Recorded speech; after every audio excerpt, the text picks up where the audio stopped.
joining us. Let's bring you the very latest on the situation in Ukraine. Diplomatic, highest level, perhaps. Donald Trump and Vladimir Putin speaking a phone call linking Washington to Moscow.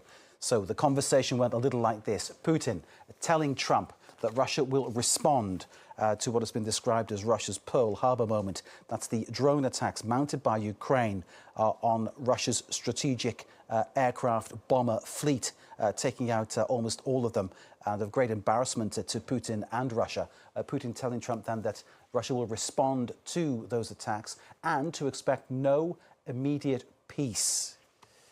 Well, let's get analysis from the Washington side of this story. Fraser Jackson is stateside for us. He joins us now live. Fraser, good evening to you.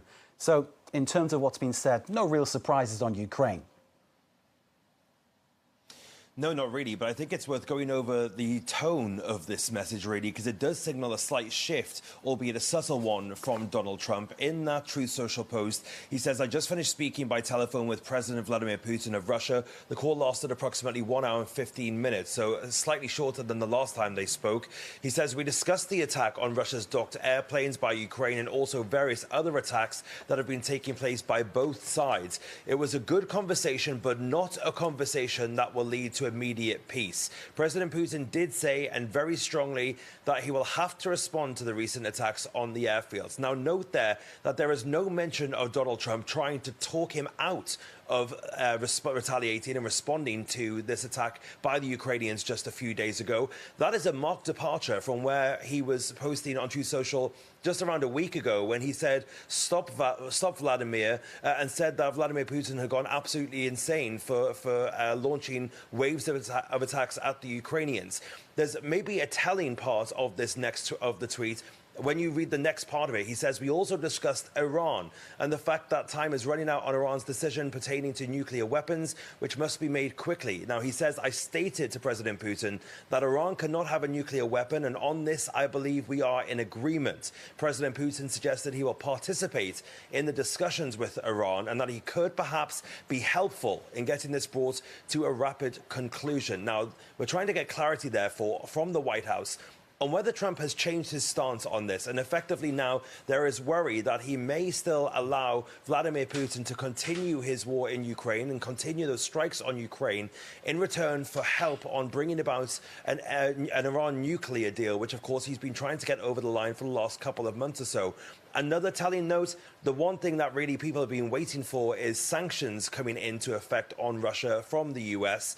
And we are now hearing from the Senate Armed Services Committee Chairman, Roger Wicker, who is a Republican senator. He said that Donald Trump has now asked the Senate to officially hold off on considering a sanctions bill, which is currently making its way through the legislature. So Donald Trump, therefore, seemingly softening his stance towards Vladimir Putin from even just a week or so ago.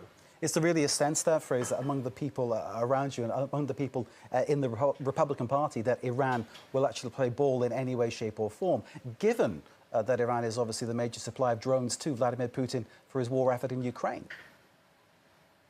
Well, when you talk to people at the White House, they really say that the Iranians know that the president isn't bluffing and that Donald Trump is a winner and that he always wins. And I think they're kind of relying on his unpredictability to try to bring this kind of deal to the fore, really.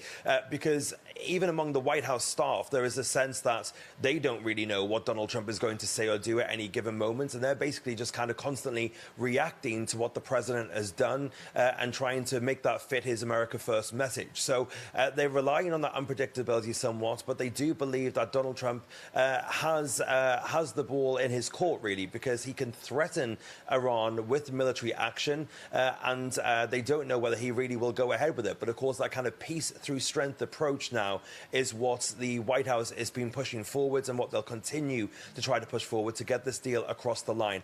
The enrichment level really is what we're looking at here. They're trying to keep it down to a low level so they can have some kind of civilian nuclear program. But Donald Trump really has kind of been a bit ambiguous as to whether he wants zero enrichment or will allow that low-level enrichment. There's been some kind of conflicting reports, but the White House just adamant more than anything that Iran cannot have a nuclear weapon. Indeed.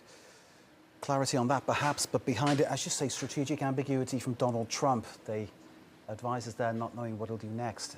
Fraser, thank you, as always, for bringing the clarity to the situation for us that we badly need on the word coming out of Washington. Fraser Jackson, our correspondent.